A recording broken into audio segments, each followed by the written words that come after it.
Hello everyone, welcome to this devlog for Clustercraft, the compute manager from Strong Compute. We're just going to be discussing some of the changes and updates we've made over the past couple of weeks, as well as what we'll be working on in the future. So we're just going to get started straight away with talking about post-processing. So we've spent a lot of the past sprint working on our rendering pipeline and how we display information in a visually exciting way. And one of those things that we've worked on is overhauling our rendering pipeline to include post-processing full screen effects such as bloom. So if you see in these GPUs right here, they glow a little bit when hit with the light. Very nice. It's a very nice glow. Also, when I create a job,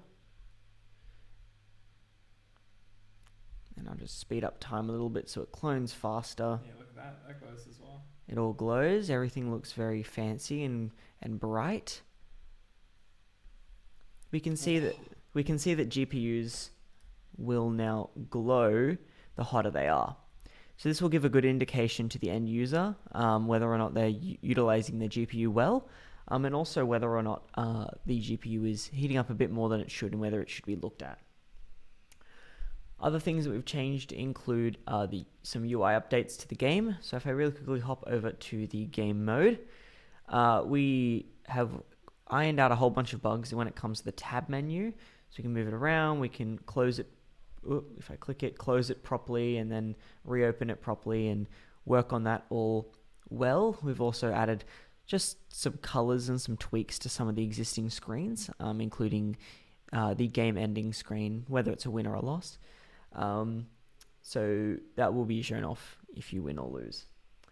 Another thing you might have noticed, very obviously, is GPUs are now gold. So I'll hop back over the sandbox so we don't get...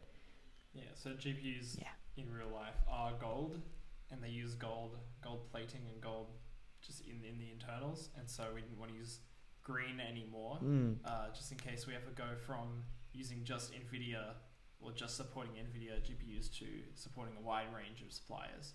That's right. So we're going with gold because gold looks really cool, and it is like the main material they use like inside the internals. So adding a bit more realism to the system.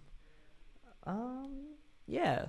So that's the kind of trajectory that we've been working on regarding visuals and quality of life and fidelity reasons. I'll hand over to Xander to talk about some of the new features that we've added. Yeah, we've got a couple back-end changes that we've been working on.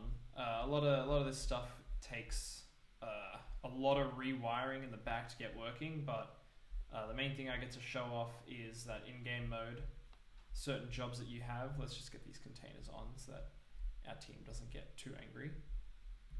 In the real world and the field, you're going to need data sets in order to run jobs properly, because they rely on data sets in order to train anything.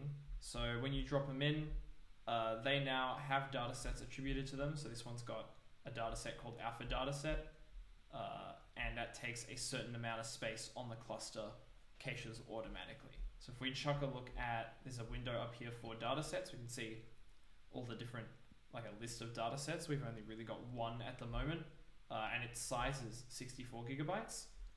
And you need to cache those data sets to silos to allow it to be pre-processed before you can even deploy them onto a cluster. So that's what these are. We have different silos here. This is the Australia silo. We've got the alpha data set already there.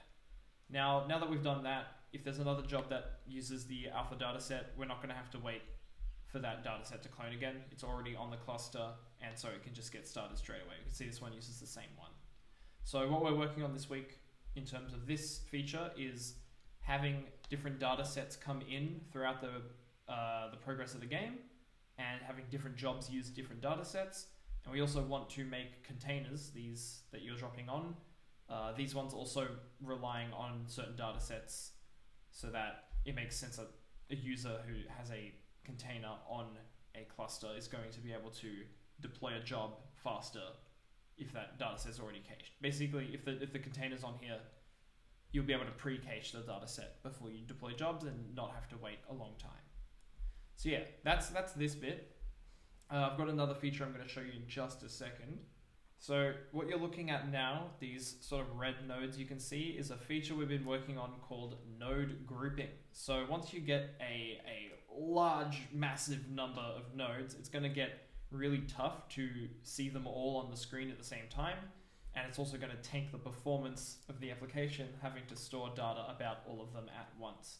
So a massive undertaking that we've gone through is supporting the grouping of nodes. So not only does this, so each of these red nodes are 8 nodes. So 8 of these grey ones is one red one. And not only is it just like a representation of the group, but also if you were to move nodes around, they're automatically going to group themselves once they hit 8, which is really, really nice.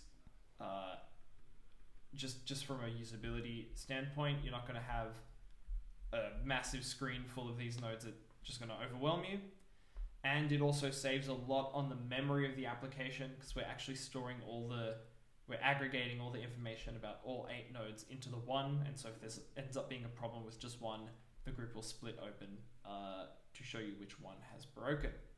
So this is obviously not how they're going to look. This is not finalized. We're going to have the node pretty much take the whole width of the space still, so you can see that it is encompassing 8 nodes. And we're also going to add some to aggregate groups of these. So once you hit 8 groups of 8, we can also aggregate into a 64, like a block of 64 nodes. Mm-hmm. And that'll make it so once you hit those thousands of node clusters, you'll be able to see them and visualize them very easily without having a really, really massive region like we would have seen previously. So yeah, that's required a lot of uprooting how our architecture in the back end works and making sure that every system we've built works with these groups. And now we're working on making it look really nice. So we're really happy with this. If we added a job that needed 40 GPUs, so that's 5 nodes, as soon as they're done caching, you'll see that it rearranges itself, splits the group of 8 open so that you can actually use the necessary GPUs. Otherwise, it would have just been like, just have like a red one just sitting there for no reason. And then when you remove it, it'll fix itself. If we were to create one that needed 64, so that's 8 nodes, we're going to see that it does take up one group of 8, so that is 64 GPUs. So all the logic is all set for this system. It is now up to making it look correct, and then the memory issue has been solved, Yep. and the architecture in the back's been solved, and it will be easy for you to see, oh, I've got this massive group of nodes here, and this is a group of 8. This is a group of 64 GPUs. Yeah, it's just going to make life a lot faster and easier to really easily see what infrastructure you have on hand. Yeah, absolutely. So yeah, that's what we're up to. Thank you very much. Thank you so much for watching.